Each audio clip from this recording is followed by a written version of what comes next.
He is. Mike from around the world. How you doing, Mike? Pastor Paul, doing well. How about yourself? I'm doing great tonight. Trying to keep up with all of the information that's flowing. It's a busy night, isn't it? Very busy night, and you never know what's going to happen next. Seems like doomsday may have arrived, or at least it's close. Well, it's alliances. They are together. They are moving, it seems. So, the armies of the Antichrist, we're going to talk about that in a little bit here, because I think some of the stuff that's happening, like you said, they're moving. Can you give us any idea? Let's talk about these volcanoes first, Mike. Kilauea, Hawaii, erupts again. Ring of Fire seems like is on fire.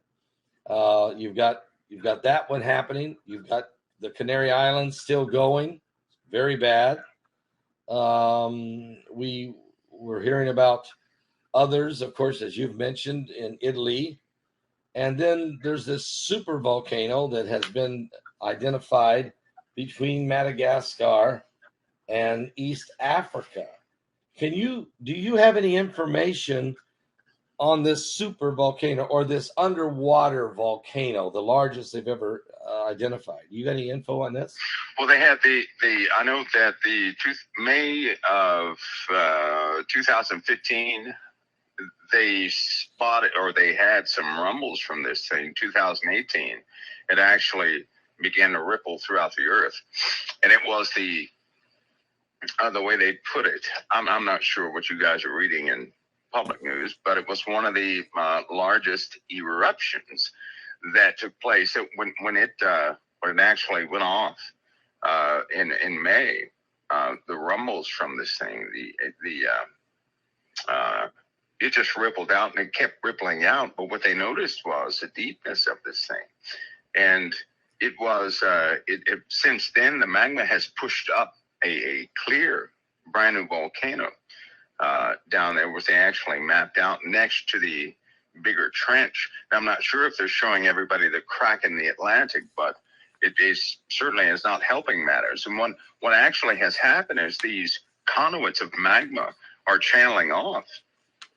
In 2018, they finally mapped one of the conduits, resulted in that volcano that I believe you're making reference to. But there are 7 more underneath the ocean that are they're just enormous. This is going to continue to happen, Pastor Paul, until the ocean floor starts to heat up beyond temperatures that we are used to, or any life period is used to.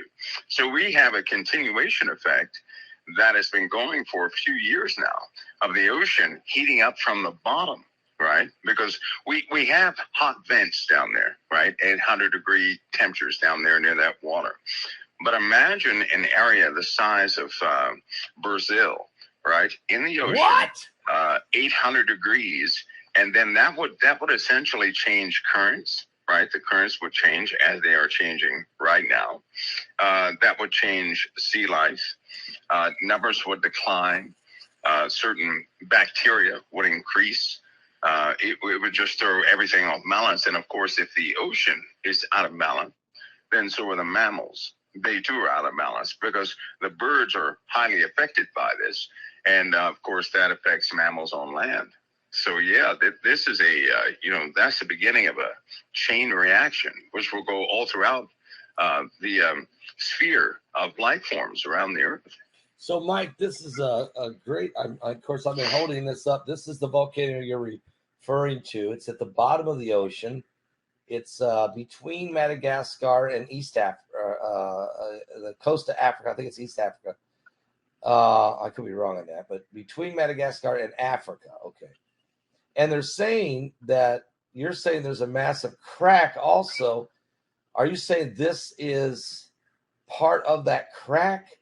Yes. And how big is the crack in the Atlantic Ocean? This crack spans the Atlantic Ocean and goes underneath the ground.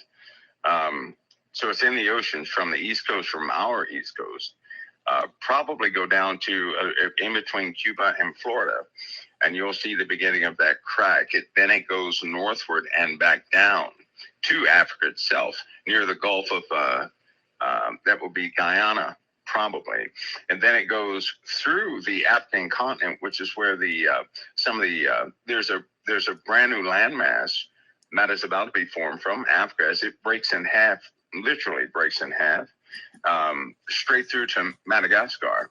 In fact, volcanism is following this line of cracks, these crack lines that are in the earth, and they're becoming wider and wider. This is the crack, by the way, that spews up nickel. So it's really deep. We're talking about a super deep crack, which it's spreading. Every week, this thing widens. So it's like the planet's breaking apart. A lot of people have called this the beginning of the end. This is huge. So maybe when we say has doomsday arrived, we don't mean today, but we mean that the planet, according to 2 Peter 3, will melt with a fervent heat. And is that because it melts from the inside out? Is that, you think, Mike?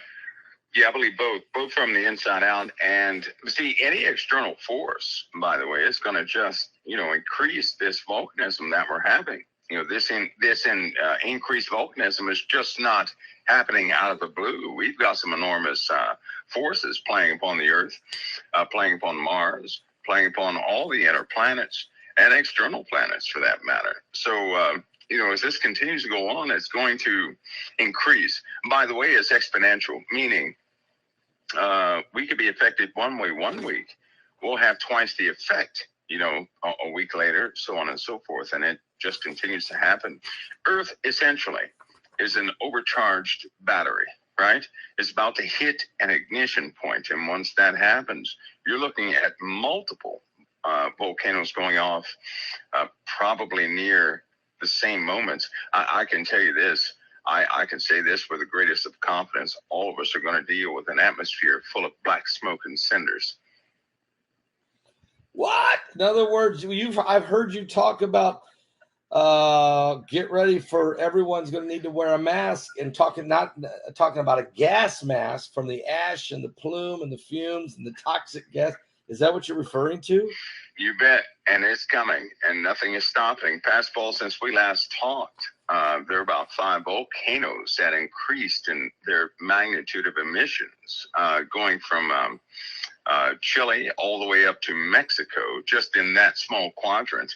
There are some other ones that have increased also, but in particular, many of these volcanoes that are lined up near Chile and Peru and Ecuador, going up to Mexico, all those places going up through California all the way to Alaska, that portion of the Ring of Fire has increased tremendously since we last spoke.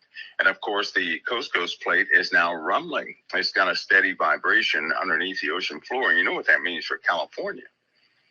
Yeah, that doesn't mean very good things. And you've been saying that's not good news. Because you keep, I've heard you talk about this many times. We keep watching the earthquakes in Chile and Peru and right along that and Mexico and on up into a lot of quakes. Seems like it's really getting more and more volatile in Southern California. You're saying this is all tied together in that long fault line. Yeah, it is, which is why you see Alaska and the Sandwich Islands. Activity in between those 2 points, essentially, because there are fault lines, yes, but how the fault lines are constructed is what they don't normally share. There are relationships, for example, between the Coast Plate and the Arabian Plate.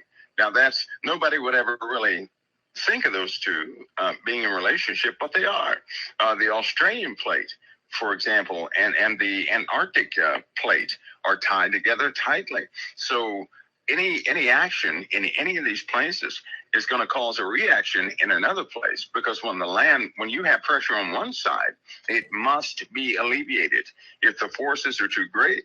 In other words, if the land masses cannot go up, they're going to push to the left, right, north, or south.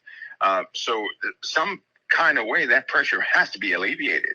If magma builds up in a deep part of the earth, say for example in the northern hemisphere, then if there's a weak part of the Earth in the southern hemisphere, you're going to have an eruption.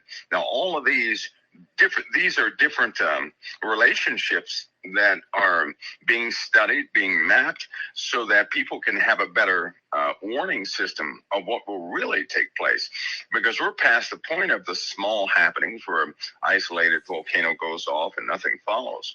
We're past that point. I don't know if anybody has actually checked the volcano map, but there are so many active volcanoes on the Earth right now. It's incredible. Most scientists in the early 2000s specifically stated if we had this many volcanoes going off at one time, that we would probably not make it in within a 5-year period. Going forward. Well, guess what? We have 3 times the amount of volcanoes going off right now than these guys predicted back then. So we're in, as I said before, they have a lot of people. There are a lot of people that they really should take a second look at the condition of the Earth 3 times and really understand it. 3 times more than what they warned us about, that if we ever get to this certain point of number of volcanoes active that are spewing and flowing and erupting, that we could be in real trouble 5 years within that. And you're saying we got 3 times more of that right now? That's right. So things are worse than what people think. And it's one of the great jobs, or I'm not going to say great jobs, I'll say very labor-intensive jobs.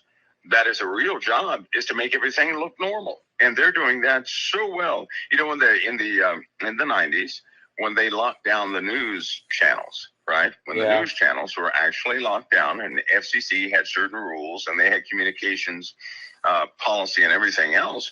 And to make that big money, you have to adhere to these rules. Well, they locked it down back then. And so they have a specific job and a duty and a function to keep everything normalized within a degree. So they're doing a great job, because people really believe that our greatest problems are political. Well, I hate to tell them, they're looking at Earth essentially burn up piece by piece. And we have war coming, yes, but we also have celestial issues that are about to take place in conjunction with the volcanoes. So that's going to make it, twice as bad. Let's talk about this. We'll talk about the celestial issues in a moment. So La Palma, the Canary Islands, the volcanic eruption update for today: increased volcanic activity with more ash and gas. I'm showing some pictures here of somewhere areas where the lava has reached the ocean. So, of course, hydrochloric acid, very dangerous, but it's also causing the air to be toxic, even if you're not, is this the smoke and everything coming from a volcano? There's a lot of different gases that actually come from volcanoes. Is that right? Yeah. And you know what, Pascal? One volcanic eruption puts out more carbon emissions than human beings do with all their equipment. One volcano in a week puts out more carbon emissions than we put out in 200 years or something like that. So just think about that. That means if you took what they said about carbon emissions, right? Yeah. If you really took that to heart and began to do the mathematics behind it, you would know that within another 4 months, we're going to have a heavier atmosphere. Within 4 months, it's going to be much heavier than what it is right now. And what that means is the storms are going to be highly condensed, right? That also means the wind speeds are about to increase, because the lower the atmosphere, the higher the wind speeds, right? It also means that the oceans are going to become, let's just say unhinged. One effect of a lower atmosphere are outlandish and outrageous waves. You're looking in the wintertime at a type hurricane in the wintertime, right? Okay. You're looking at typhoons in near America and hurricanes near Japan. You're looking at a reversal of a few systems, but with much greater intensity. So the weather is going to be man's worst enemy.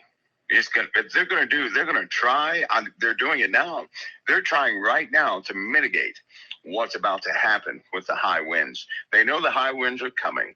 They've got the best scientists on the job to see what they can do to the atmosphere to slow the wind speeds down they're not going to be successful. Hopefully, they won't tamper with it because they can make it much worse in certain areas. But they're going to do everything they can to try and mitigate the weather phenomenon that's coming. Not to mention, with more particulates in the atmosphere, you have a transfer of electrons that takes place. Like you're talking about lightning, right?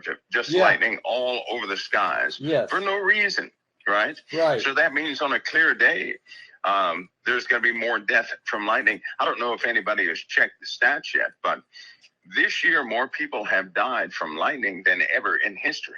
Ever in recorded history, more people have died from lightning. And the numbers are just escalating. Pretty soon, we're going to have the same people that die or that are hit by drunk drivers. It's those who are hit by lightning, that's going to be an equivalent number. What? So you're looking at something pretty bad here. I mean, so you're saying that the lightning strikes, because the old saying is, you got a better chance of being hit by lightning than this. You're saying, no. It's going to get so bad that there's an equal chance of getting hit by a drunk driver than getting hit and getting hit by lightning. It'll be pretty well about the same. Fastball, that means almost continuous strikes. You got to remember, as these volcanoes going off, they're spewing particulates in the upper atmosphere. In the atmosphere, they get caught in the jet stream. They become a part of our weather systems. But they also increase static electricity. They also increase the transfer of electrons from one concentrated place to another. There are 3 places on Earth where there's continual lightning. Those areas are beginning to change. If for example, if one of those areas were over the U.S. or over Europe, then we'd have tens of thousands of people being struck by lightning every single day. That would be outrageous. And although it seems like something out of sci-fi, well, we're just at that time where Earth changes. It's going to alter. Weather's going to alter in the worst way. This winter, a lot of climatologists are beginning to study some of the models that are coming out from DARPA, from other agencies, because they know what they're about to face. They're going to have a whole new vocabulary. If we make it through this winter, they're going to have a whole new vocabulary coming this winter. They've got the worst job to do is to explain away some of the wild events people will see. Everybody's heard of a dust devil, right? Yes, I've seen them. I've seen those. Yeah. Do people? I don't think people are aware of this, but this year, hundreds died from dust devils. Children have been swooped up from dust devils. What? Right? These are just dust devils. And so there have been injuries, massive injuries from dust devils, because now dust devils are not so docile like they used to be. Also because of these volcanoes.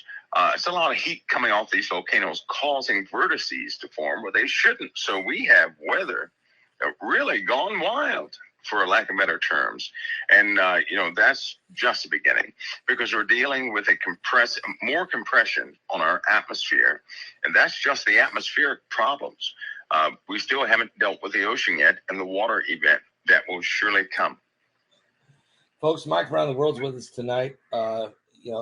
Has doomsday arrived? And what I mean by that, the realization that, and it's not doomsday for Christians, but it is a darkness, a thick darkness, a gloominess. I mean, I could tell you the things that the scripture says is coming of the day of the Lord.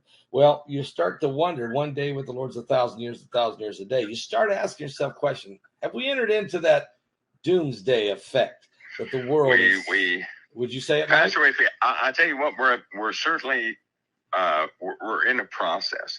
I think the one scripture I have across my office walls, the Lord said, "There's no good thing in the day of the Lord. There's nothing good in the day of the Lord." It does say that. He says only a fool would ask for the day of the Lord. Yeah, you're right. So it's rough. It's rough. Yeah. And then it rains on the just as well as the unjust. So all of us, you know what that means? Though it means that, here's what I think it means. I think all of us are prone to it, but the redeemed will be shielded from it. Yes. That's what I believe. Yes. All of us are prone to it, which means these are certainly not the days to play around with your salvation. I guess that's one of my major things there. People toy around with salvation because all too often, sometimes we get so involved in ourselves, we forget a balance sometimes. But the Lord is just to give us reminders. And for the most part, we've seen reminders. We haven't seen Sirius yet, right? But we're about to. Yeah. Because can you imagine these conditions? About possibly 120% more than what we have with disrupted or intermittent communication. I believe we'll have continuous communication. I believe that, but it's going to be intermittent. Now you throw in a few meteor showers that no one has experienced in modern times. No one has experienced that, where cities are truly on fire, right? Yep. That's going to be the difference. Oh, and not to mention the sinkhole issue. I know I've been saying this too, but we're going to see city-sized sinkholes. And some clever producers got a hold of this. I believe they did, Pascal, a long time ago from the show. Yeah. And I think they're trying to psychologically move people away from this idea that it could happen. But too bad. California is already beginning. California is already seeing a type of sinkhole form. A city-sized sinkhole is forming there. Several other states are now starting to move around. I hope everybody can see this. I said it on Pascal said this a couple days ago. I'm gonna say it again. The earthquakes in America form a perfect line, a predictive line, right? And I hope that people can see this and understand that, because it's not finished yet. I'll just say that it's not finished. Now, when you see on the USGS points that plot a perfect line or a perfect arc, because they like to alter things every once in a while, a perfect arc, it still means these are predefined positions, right? Yeah. Those are predefined. They're not random. And when they go back the opposite direction, on the same track, we have a problem. We have another problem, right? So we're just beginning to see some things here. Not only the USA, you're also looking at Europe big time, because they have some unexposed things that are happening there. And my goodness, just sounds to me, lot is going to come forward. Sounds like the beginning of sorrows. I mean, and so let's talk about the celestial events that are coming. Okay, let's talk about that. Okay, folks. So you can see that we got the earthquakes, and all the hurricanes and tsunamis and typhoons and cyclones, and the straight line winds have gotten worse, and the climate chaos that's happening, and all these rain bombs. I mean, we could go on and on. And matter of fact, just one last thing to say about the volcano in the Canary Islands. Let me just read one comment just made today, that the volcano at the La Palma Canary Islands has increased its eruptive power. It's emitting a greater amount of ash when its lava flow reached the sea on Tuesday night. So it's even worse than it was Tuesday night. Explosions are now being registered in the north slope of the main cinder cone. This new situation could cause the cone to collapse in a very short time. So it's coming apart, isn't it? It's crumbling and coming apart at the very top of this thing. It will. It's being fed. You know, if it of course, if it does, it's going to cause. It's going to shift a lot of water.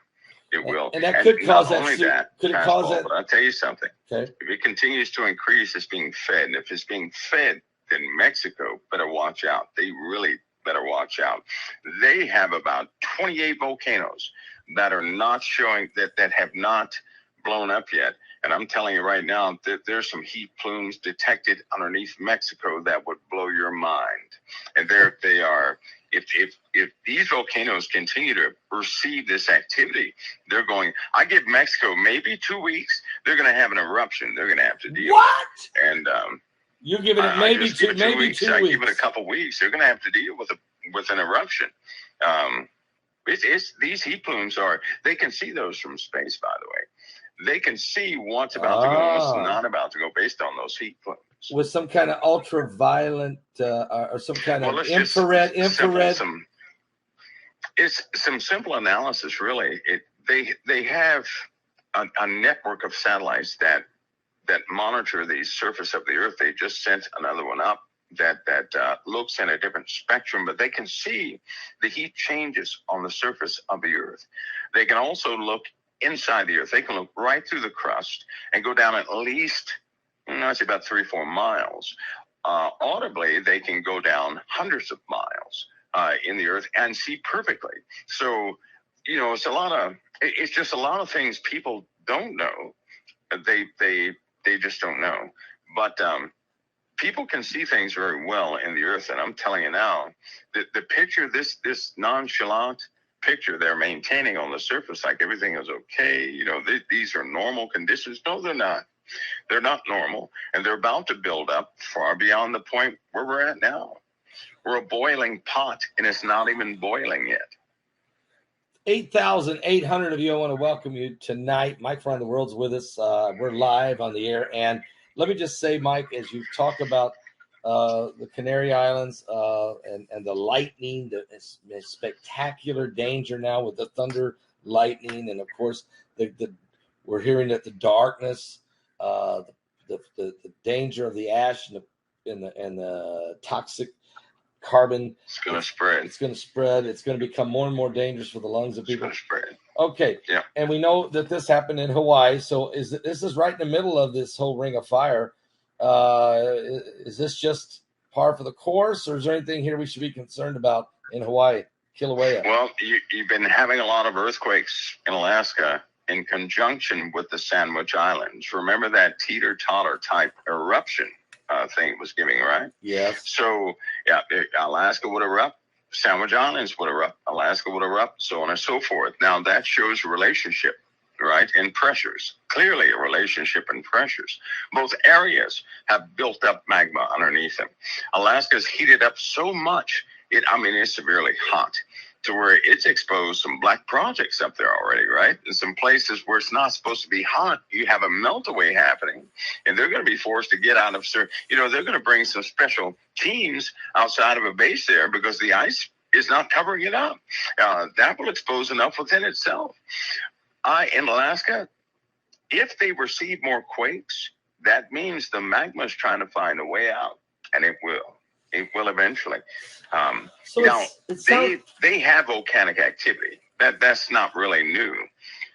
That's why the earthquakes are, they really give an insight into some of the changes that are taking place.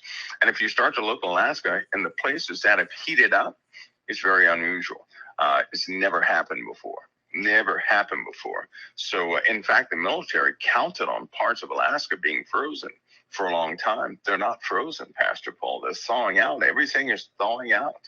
Is it because the magma is rising or eating away the core? Is the core expanding, Mike? Yeah. The Earth constantly takes in radiation on a continuous basis, right? Yeah, that's externally. The solar winds of the sun are absorbed by the Earth. Yes, right? Yes. The solar winds have increased as far as their density. They have increased.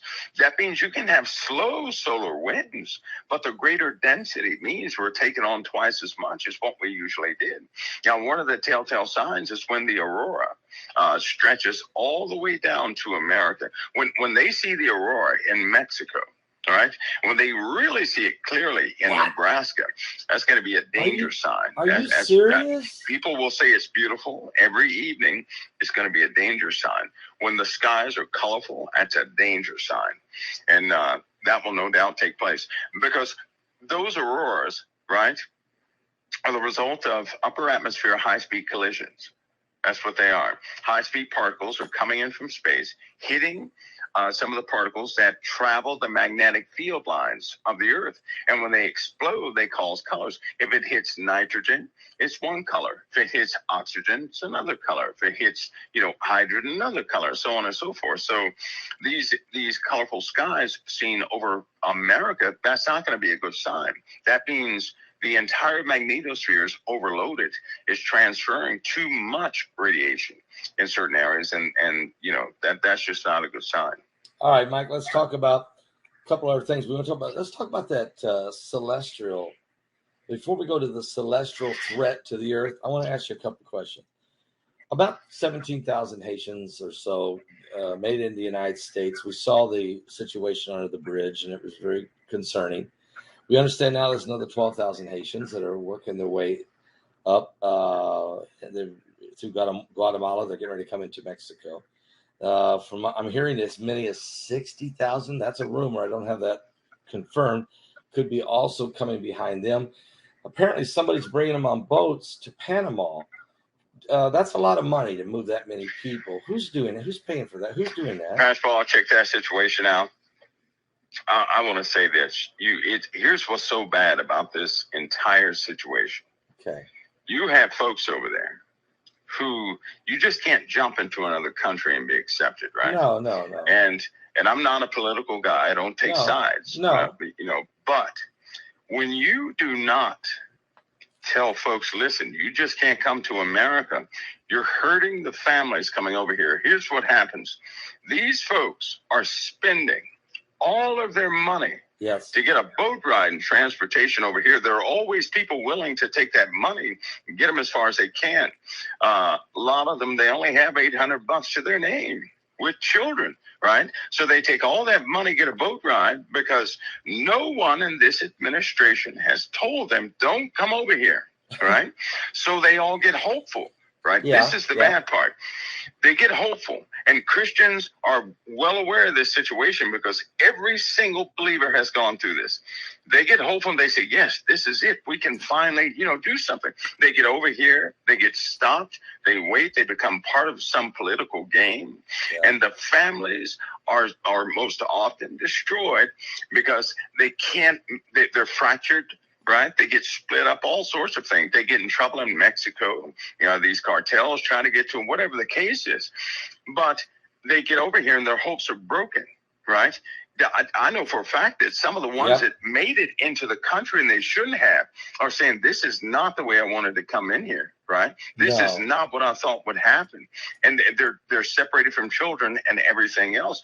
For the most part, most of these guys are sent back the other direction. For example, the day before they went missing, nine aircraft left the U.S. But see, that still cost us money. That costs money that we could be giving to the people that live over here. And a responsible government needs to say, the borders are shut. The only way in here, right, is through proper channels. So you don't give a person false hope. The problem I have with it is they give people false hope. Yes. And when you tell somebody, hey, this may work out for you, and they get all excited, get over here, and it does not. You're hurting people. No, I know You're really hurting people. Terrible. And that's just not humane. That's not humane at all. So, that's my issue with that. It's mine also, and I don't know why we would encourage that. I feel I'm more compassionate for these people because I know they're desperate and they're doing anything they can to make life better, to raise a family. You got to get out of, to run from a country and face these incredible odds of danger. It must be horrible where you're leaving. So I'm with you, Mike, on this 1,000%. It's awful. Let me ask you this question. This week, nurses were fired in New York. I don't want to talk about the V word. We're not even allowed to talk about it. So let's just keep it in the perspective of what's going on here. Nurses are being fired. Police are being defunded and let go. First responders are being fired. These are the people that if we ever have a catastrophe here, we need them like never before. And while that's happening, Mike, we got 500,000 containers of food products setting off the coast of Los Angeles on cargo ships that can't be unloaded while we're having food shortages. Supply chains are falling apart. Farmers are not planting as many crops because there's nowhere to go with them because there's not enough food processing plants because those closed due to the mandates. Mike, it feels like that we're in the most vulnerable position we've been as a nation. Can you reflect? Is there a plan going on here, or what's happening? You're looking at, it's the same atmosphere within small municipals. your local towns, cities, what have you, people are so, Pastor Paul, they're still so polarized. You have these folks. Now, I'm going to say it in a different way. You have these folks that want to mandate something, right? Yeah. They want to mandate something. Everybody knows what I'm talking about. They want to mandate because they want to be right. And because they want, listen, if they get their mandate over, they win, right? You have the other side, which is rightfully saying you can't mandate anything like that. No matter what the outcome is, you can't mandate that. Here's why that's so bad. In this country, Pastor Paul, there have been fights and scrimmages and things that more fights, but look at the outcome. We enjoy the outcome, which means when we have problems like this, right? Yep.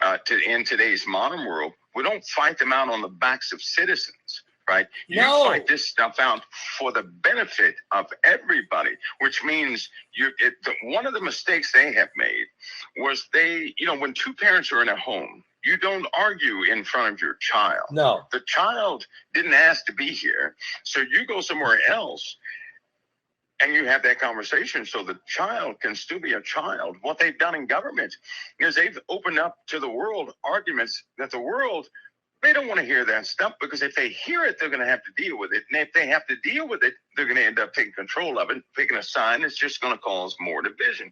They know exactly what they were doing. And so what they're doing is trying to mandate. The problem with these mandates is if they get the mandate, they push this stuff through, Yep. They win. They win. That's it. It's not about, listen, when you have something like this happening, it's not about saving lives. It's about being right. They want to be right. Right? Yeah. So that's a no-go, though. So you have a problem there. The other portion of that is because they want to be right. They're willing to sacrifice other things so they can be right. Whatever makes it harder on the other side, they're willing to do. And these little battles these internal battles have turned, and we're the victims, yep. Right? We're going to pay the price. That food that's setting off the coast, it's already bad. Listen, they had to slow down well before they ever got here, right? Yep. Because there was a dispute whether or not to let them in a specific zone. They already stopped once, and they had to, come in. So that whatever's on those containers is probably not edible. That stuff. It won't be edible. Because it's already too big. You can't take a cargo ship full of perishables and slow down halfway through the trip and then go full steam again, then slow down again because somebody's having an argument. So the problem here, these internal fights have happened, which means they're so divisive, so angry, and so taken over. They don't care the price you pay. And what they normally do, if everybody should take note that they normally will have these little skirmishes, right?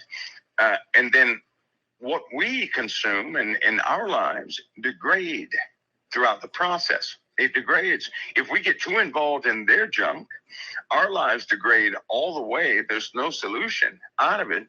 And then we end up with whoever the last person is left, they push things through anyway.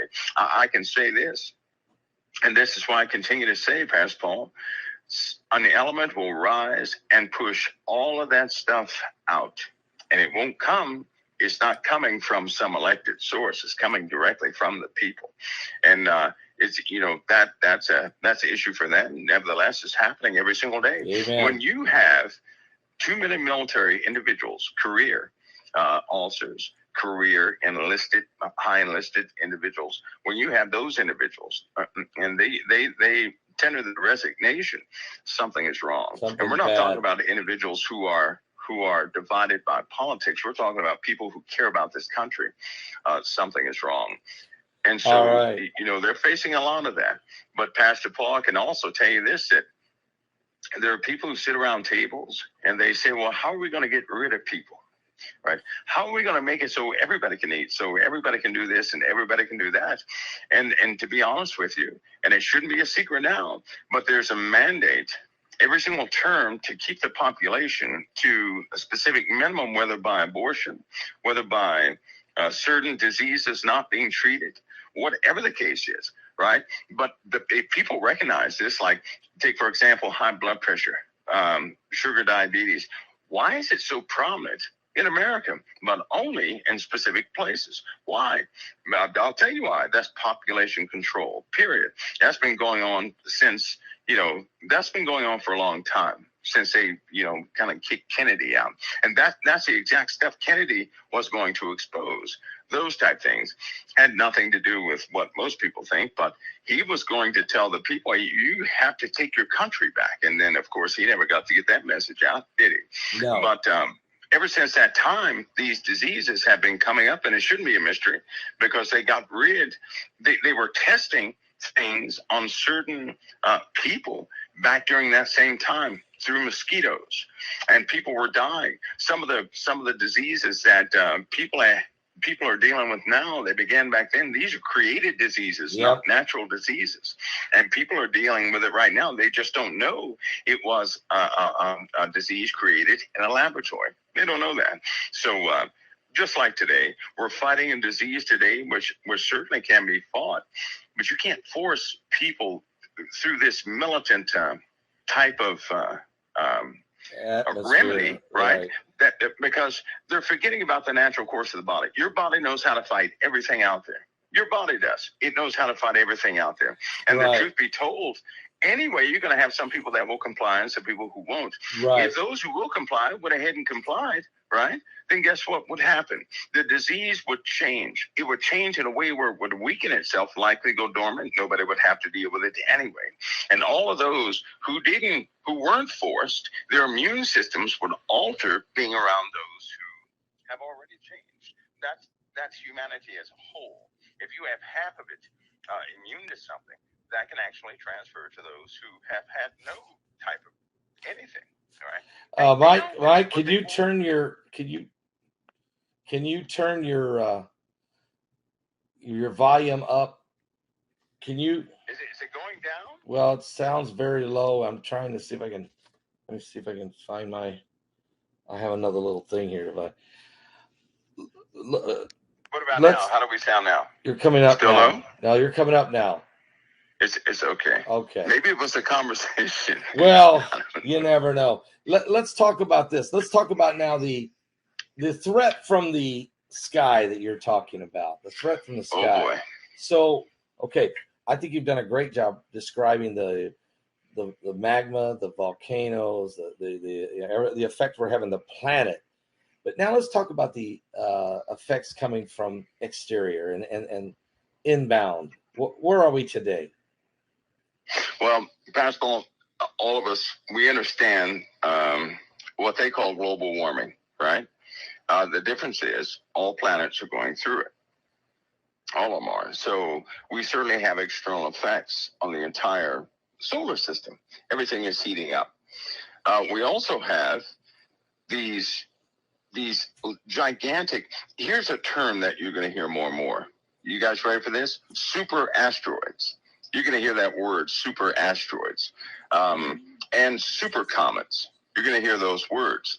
And what that means is people are now conveying to other folks, hey, we discovered something back in 2009 or 2010 that we could potentially have to deal with that has altered its orbit, right? Now, as of yet, we've been getting objects from a very specific part of the sky. Most of the big ones come from that direction anyway. We've not had one that just cracked right through the Kuiper Belt, and came and got us yet. We haven't had that, but we're about to have those. And it only takes one to dislodge all of those rocks, right? Then it becomes like a pool table. We're going to see that event. That's going to be a disaster within itself, because what will happen is, as they continue to dislodge, some will be ejected in towards the inner solar system. We're going to have to deal with that. The other problem is that we can only see a specific part of space at any given time.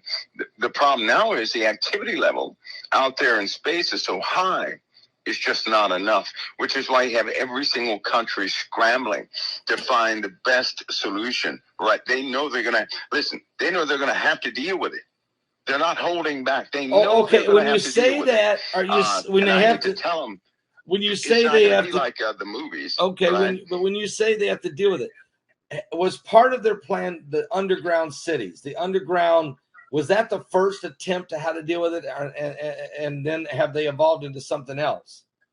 Well, the underground base issue, yeah, that came from what was already here. What they did in Germany got the idea, right? Germany got the idea from what was already in Germany. They found 2 underground cities in Germany. They inspected those places, which led them to India. In India, they found several more, right? They went very deep. They dug up a lot of things in the sands of everywhere, right? Yeah. The Germans found a lot. This was before 1930, okay? Okay. They found quite a bit. So Germany became the experts on building underground facilities. Well, after World War II, we gave amnesty to all their scientists. They came over here and began to build underground cities here too. Right. Except then we started finding that the USA already had underground cities, everywhere. So here, this is their mindset. If it protected these guys, because they absolutely believe in the Book of Noah, right? They do. They believe in the Book of Noah. I know people aren't familiar with that. The King James Version is enough. It's the same story. The flood came. So they knew about that, and they said, okay, that was enough to protect them. They also know about the iridium layer. They also know about the timing of the iridium layer not being what's in your textbooks. So they know that something hit the earth and people sought protection. They know the Mayan story. They know all the Native American stories because all of the Native Americans corroborated their story with all the first settlers that came over here. So that was common. They went underground and stayed there for many years with the ant people and popped back up after all this stuff was done. So that's people? a common story with all the Native Americans. But they found the places, Pastor Paul. They found the places. So go. Who's the ant people? Wait a minute. You can't just throw that out there. Who's the ant people crawling around? Who are they? Well, that was a story of some things that were already down there. They called them the ant people. They depicted these ant people and several cultures, several Native American cultures on stone. All of them are engraved in stone, right? But not only there, but they're also in Australia. They're also in South America, the exact same figures. So a lot of people all over the earth went underground with the ant people, right? Especially in Turkey. They have the exact same carvings in Turkey, right? Same language, evidently. Now, what are the ant people? Well, here's a short story from the way I understand it. A long time ago, in the time of the Nephilim, right? Okay. There was an assault from the heavens upon the Nephilim, which destroyed their cities directly from God. In order to escape that, some of the smaller Nephilim went down underneath the ground and established cities. And there's of which 4 kings are still here on this earth right now from a long time ago. I know it sounds like science fiction. I'm just throwing that out there. One is in South America right now, and I think once or twice a year, they can approach this thing, which is sleeping, and they can ask it questions, and it will give an answer. I think South America has one, North America, we have one, Europe has one. In the Middle East, there's one in the Middle East, 2 in the Middle East. One is in Iran, sleeping. The other one's in, I think, Turkey. If I'm not mistaken, I think Turkey. Anyway, so these folks inhabited these underground dwellings, and there are plenty of names for them, but they all have the same exact structure, the same. And in modern times, we would call them demons, right? Right. Because they still take children, right? Oh. You wouldn't realize how many children are found in the middle of the desert, which are around the ages of 10 years old, but they have like a 7-year-old mind or something. They don't know where they came from, what their name is. They don't know anything. They tell you the same story, no matter where they're found in the world. They say the exact same story. Now, I know that sounds strange, but you guys will probably hear this in the near future. So it won't be new to you. Anyway, so they went down there. They stayed there. Now, during these strikes of comets and everything else where everything was burning up top, they were protected deep within the layers of the earth. Okay. And everybody knows that the temperature, when you go down in the earth, the temperature is pretty steady no matter how hot it is above the earth. Yeah, about 50. So they had some sustained places down there. 54 degrees or something. Built upon that same mindset that, it's more stability down there. Okay. And if we had a meteor impact. Now, ironically, underground bases do not work against floods. No. So they're not expecting a flood. Underground bases, they work against meteor strikes and things like that. Fires, massive fires. That's why they built them, to avoid, predominantly to avoid meteor strikes. Okay, so now your point, your point is then they know floods won't work, but they're not anticipating a flood because they believe the Bible, okay? So, but they are anticipating deep impacts, fire from above, raging fires on the earth, air that's poisoned and not good, water that's poisoned. So you're saying for about the last 100 years, we've been trying to perfect the underground city concept. And I say we, I'm not meaning just America, but major countries of the world. Yeah. But because we found out that past civilizations had already moved into this direction. That's right. And is it because Planet X, is that anywhere in the equation here, or is it the destroyer? The destroyer. The destroyer, which, by the way, is very odd. And this is one of the a lot of people out there, they know this story from Zechariah Ascension. Yes. Pastor Paul, but do you know the destroyer is documented as being something that's not like any other star you would ever see. Also, when these guys, some of the old remnants of the folks who encountered the destroyer, all of a sudden they stopped believing in all their gods and told their children and future generations to search out the one true God, that he may have mercy at the time of its arrival again, because they said, we're going to deal with it again, and it's going to be out of the minds. But the ironic part is, how can all these civilizations say the same thing? They said men will be as women, women will be as men. Right? Yep. That people will be speaking with speaking stones across the oceans. That men would fly in the air as birds and swim the seas as fish and great iron fish. You know, all these different things they were saying, depicting they also said a web would cover the world. A web would cover the world. And it's so funny that we deal with a World Wide Web. And it connects one person to the other. They describe railroad tracks, iron, what they call them, iron honeycomb or something like that will be all across the earth, and men would travel on it. They describe the stone cities.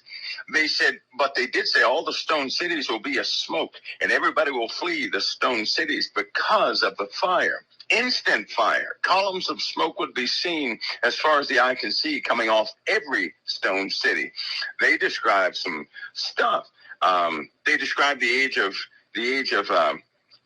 when a bunch of religions would be on the earth, when a bunch of science would be on the earth, and then the science would go away and give way to mysticism again. They described all these errors that would come and go, because they said, man, just like a baby, man is in the womb, right? Yeah. And you have all these trimesters. Well, they said mankind over generations is just like that baby. A few generations, they learn steel and this, that, and the other. Another generation, they learn to work, metals and wood. And after that generation, they learn about the elements, the higher elements, and they had it all depicted perfectly. And if it were just written on paper in some book, that would be one thing. When it's etched in stone that they just got to, right? Yeah. In 2020, that's a different story. Yeah. When you keep finding evidence for these writings being absolutely old, and we're talking real old, right? And they're like prophetic. The city below Samaria. I mean, the Sumerians were not the oldest civilization. They've known this for 52 years now. There are cities below those cities that they found. So the Sumerian text is based on another text. It's based, and they were all telling the same exact story. So, Mike, you're saying messed up, but they. Yeah, I mean, so they're telling us about the coming of Planet X again. They're telling us about a lot of things, but prophetically, as you were naming there, they were talking about how mankind would evolve, and they prophetically could see into the ahead of up to our very present day, the things that would be going on, and so God was speaking to people. He was revealing to them, and of course, they were always saying, "Go find and seek out the one true living God." They knew there had to be. because you can't have everything we have. You can't look into heavens and look at the stars. You cannot follow the constellations and the rotation of Earth around the sun and the moon and everything else that goes on without realizing there's somebody designed this all. It's too perfect. It's too beautiful. They said they found out too late, Pastor Paul, that they made a great error, and they were hoping their grandkids would really, have the truth. And they also said that they knew the knowledge would be lost, but that they would erect monuments that would help the wise find the information again and be prepared. They also had one phrase, and if it could be translated, it goes just like this. It says, "Forsake earthly goods and save the soul." Sounds biblical. That sounds pretty biblical, to be honest.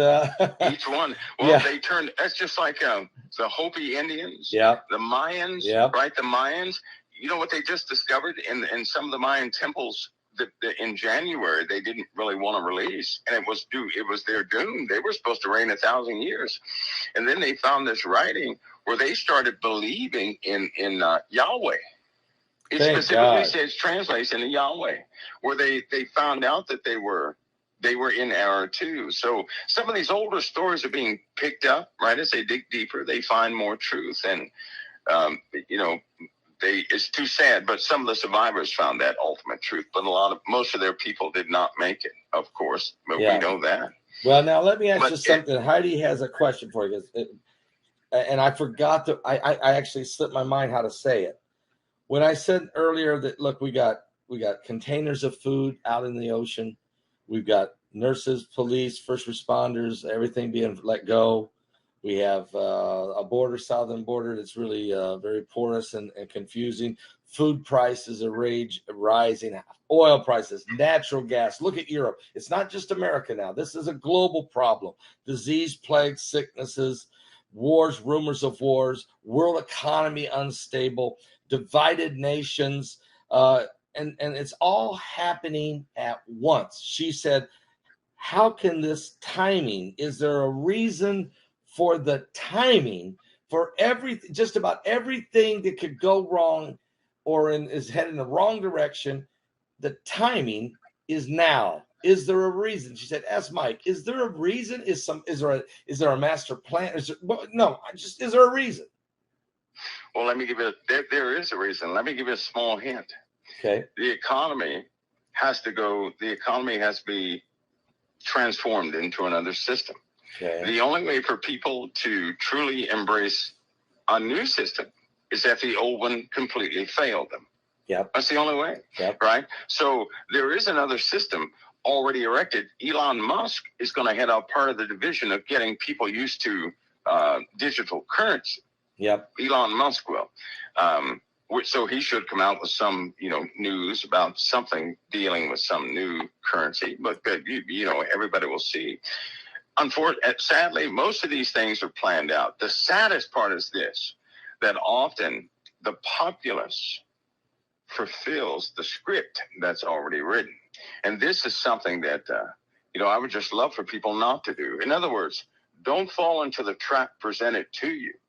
Think outside the box, step back and see what's really happening, right? If I could give one word of advice, it would be this.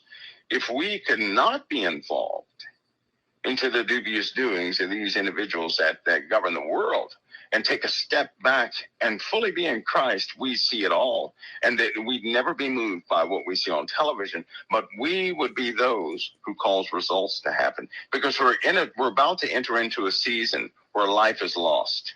It's really going to be lost. And Christians are the ones who will make the difference. Nobody else is going to make the difference. Christians will make the difference. We're the representatives, right? All the kingdoms are going to be given over to the saints. Yep.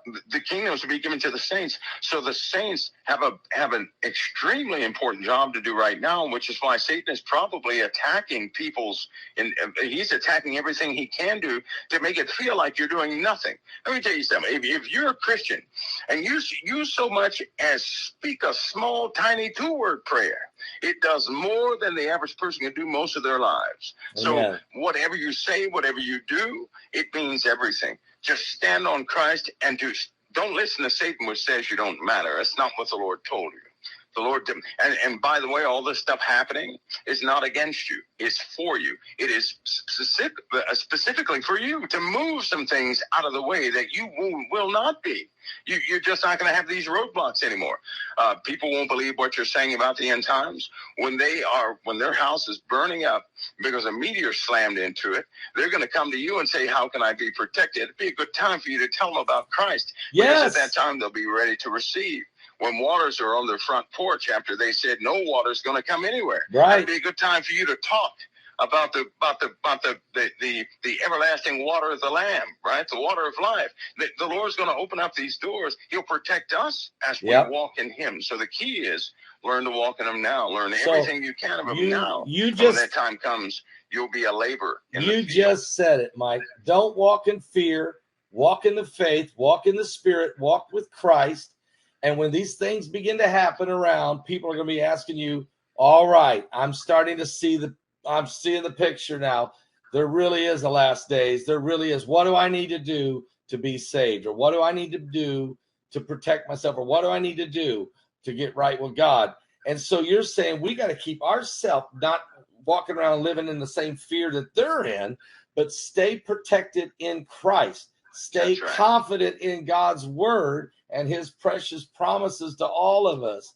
And Mike, I thank you tonight, and I want to say this right now. This is the largest crowd at one time ever to be listening to a broadcast, over 9,300 people. And Mike, I'm just going to say thank you for really doing a great job explaining a lot of this in the context of the timing is we're in the end days. Things are happening beyond maybe even man's ability to think out to even participate in it. It's like it's bigger, but you're right. They're trying to do some type of a new monetary reset, some type of new culture, new digital can be controlled by the powers that be, and people need to be ready. Jesus is coming. Told us to keep looking up. Our redemption draws nigh. Mike, amen. What are you going to tell us next week? I mean, is there anything that we didn't get to that you think we might need to talk about next week? Well, I think the Sand King's deputy is going to make his political move this week coming up. The Sand King's deputy. Yeah. We'll talk about it next week. All right. Mike, awesome. Thank you, brother. Thank you so much. God bless you, Pastor Paul. It's always an honor. Always an honor. Amen, brother. Keep going. Now, let me just tell you what's going on right now. You better be with the asteroids coming. What? Asteroids, asteroids, asteroids. Read all about it. 1 million of them headed in your direction. Extra, extra. We got an issue. That's right, folks. We really do. And let me just tell you what it says in the article. Mike from around the world has been telling us. He's been hinting. He's been saying. And Mike said it's 2 million miles wide and several years deep. And what China's saying is it's 1 million asteroids, okay? So put that in perspective. So when you take a look at this incredible information that is now coming forward, it's mind-boggling. But could a million, folks, small asteroids be on a collision course?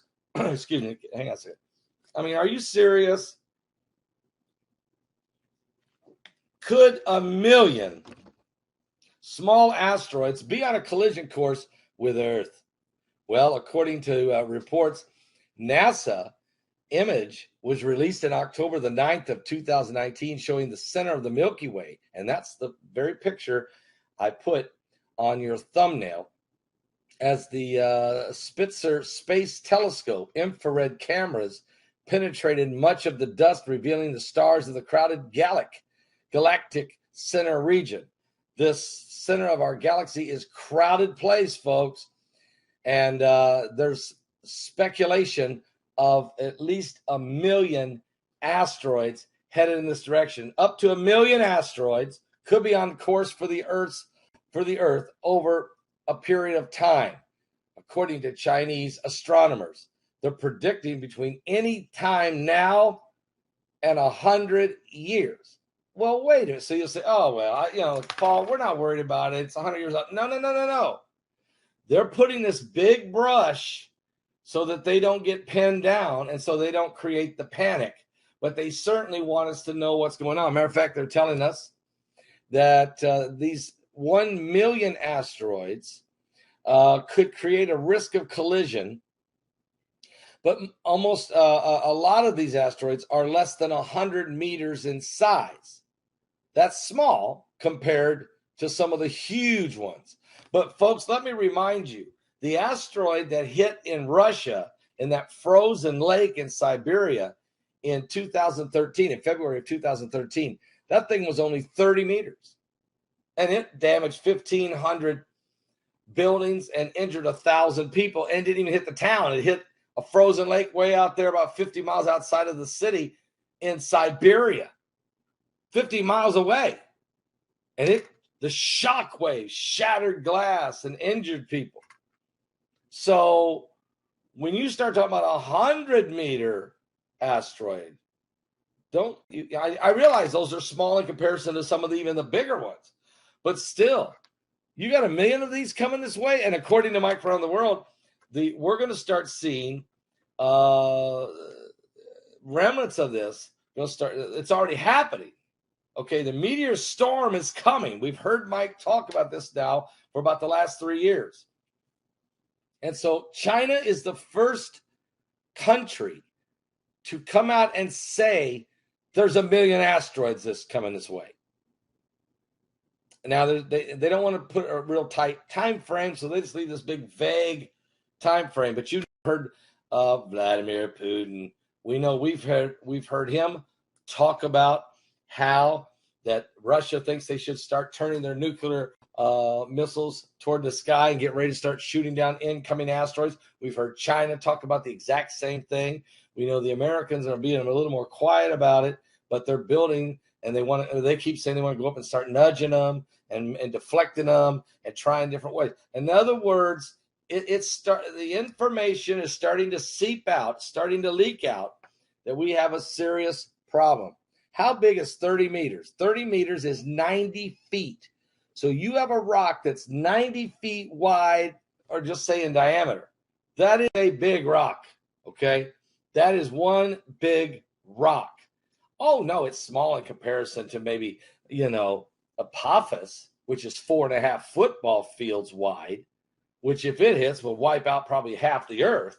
And that's coming on Friday the 13th, 2029, in April the 13th, 2029. You got a little time.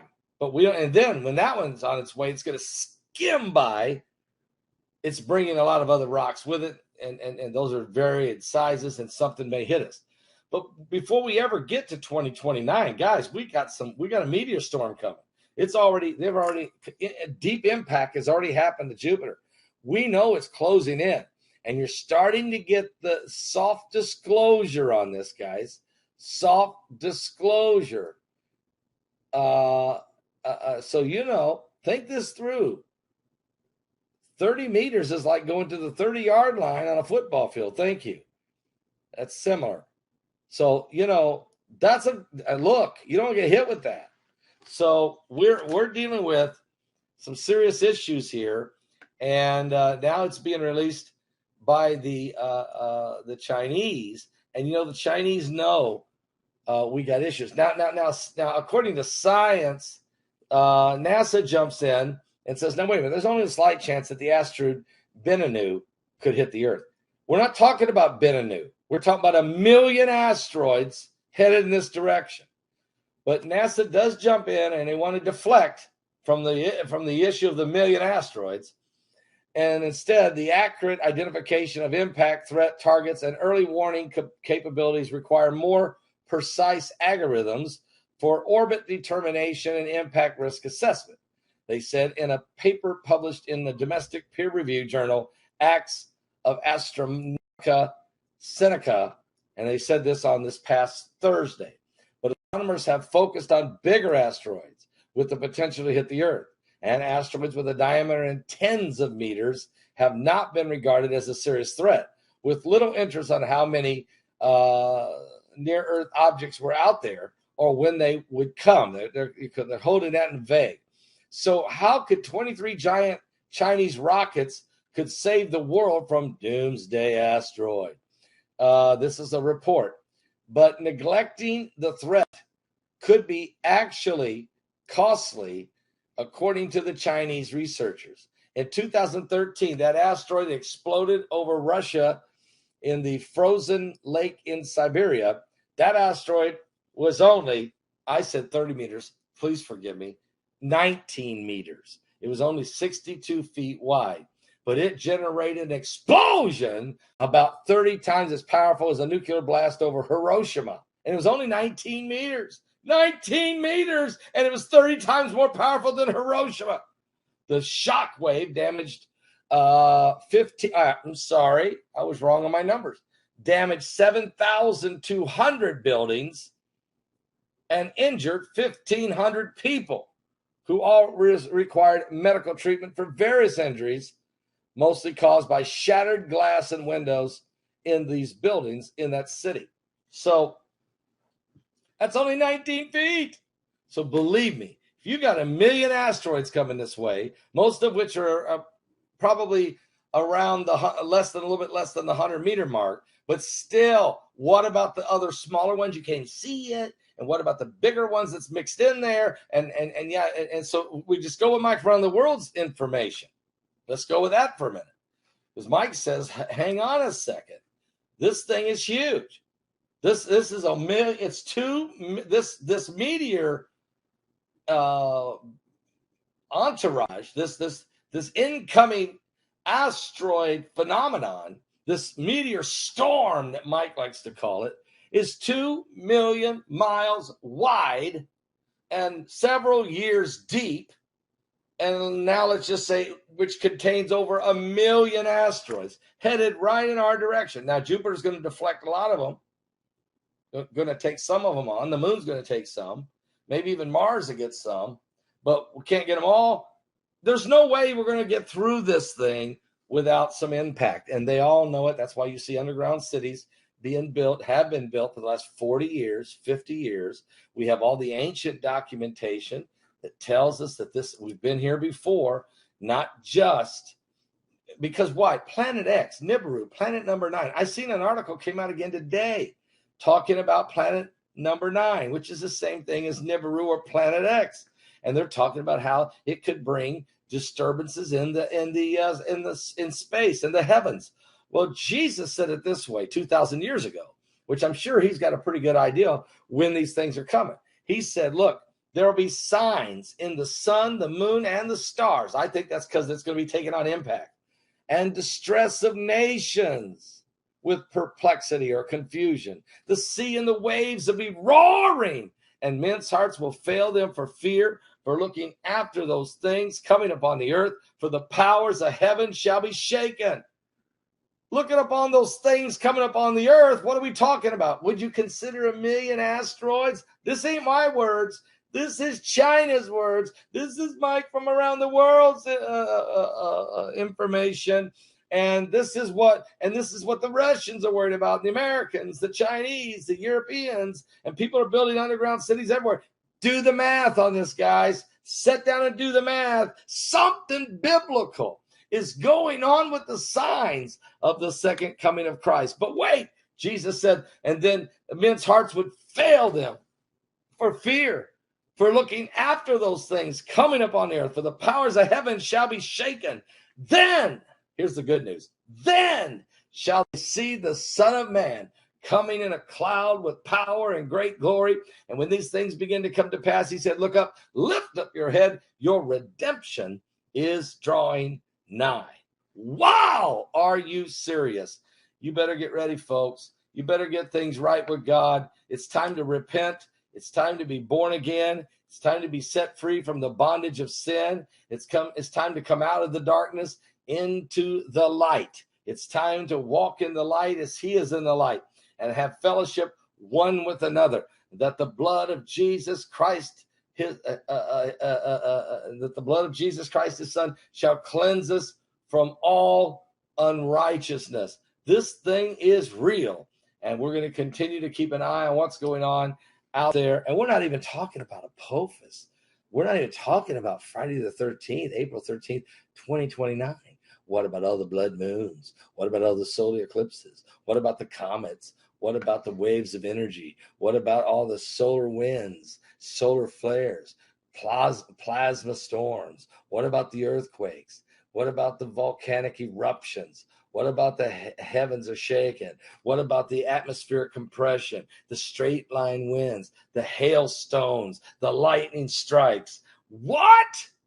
Are you saved? Give your life to Jesus Christ. This is happening, guys. This is happening. I'm telling you, we're running out of time. We're running out of time.